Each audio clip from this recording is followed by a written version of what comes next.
Vola mitetina 7.50 dolara ny tadiavin'ny fanjakana malagasy sy ny vondron'ny firenena mikambana ankehitriny ahafahana manampy vonjamaika ireo olona iarany tany sy ny tsy fanjary-tsakafo any Atsimonosy.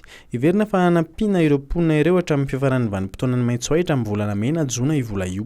Raha ny fanazavana azo dia ahafahana manampy ara-tsakafo olona miisa 1.30 tapitrisa izany vola izany. Ahafahana ihany koa mamonjy ankizy latsaky ny 5 taona miisa 3 hetsy tratran'ny tsy fanjary-tsakafo ary ahafahana manome rano olona miisa 500 sy 4 alina sy 4 hetsy sy ny maro hafa. Raha ny vinavinan'ireo vondron'ny firenena mikambana dia mbola hiaratsy hatrany toetra rahan'ny entany ny atsimo noho ny fahataran'ireo tsakorana amin'izao fotoana izao. Any amin'ny volana febroary ka hatramin'ny volana aprily dia avinaina ho 1.50 tapitrisa ireo olona ho tratran'ny tsy fanjary-tsakafo any an-toerana. Tsy maintsy mitondra kara-panondro ireo olona izay ikasa ny zato-pahasalamana ao village voarantotapenaka, toerana natokana amin'ny fanjakana anaovana fitaliana sy tsaboana ireo olona izay marary ny Covid-19.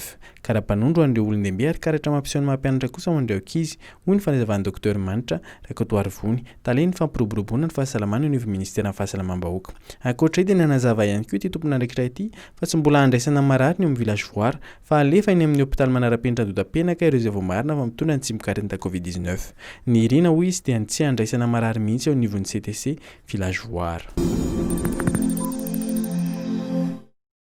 Navoaka Pabemasitena Nosikely Androany ny vokatra ny fanadidina nataon'ireo olona mamarana fehim-potoana iasany mahakasika ny fampidirana fitaovam-piadiana, ny raharaha doublon, kara-panondro, ny losotra faobeta ao farafangana ary ny fampiasana vola azo ny hatrehana Covid-19.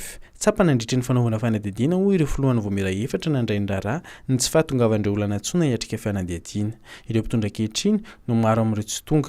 Misy tamin'izy ireo anefa no nandefa solitena, toy ihany koa ireo nandefa taratasy. Raha ny fanambaran'ireo filohan'ny vomera dia tamin'ny 13 janoary no efa nalefa tao amin'ny bureau marsy ny valin'ny fanadihadiana.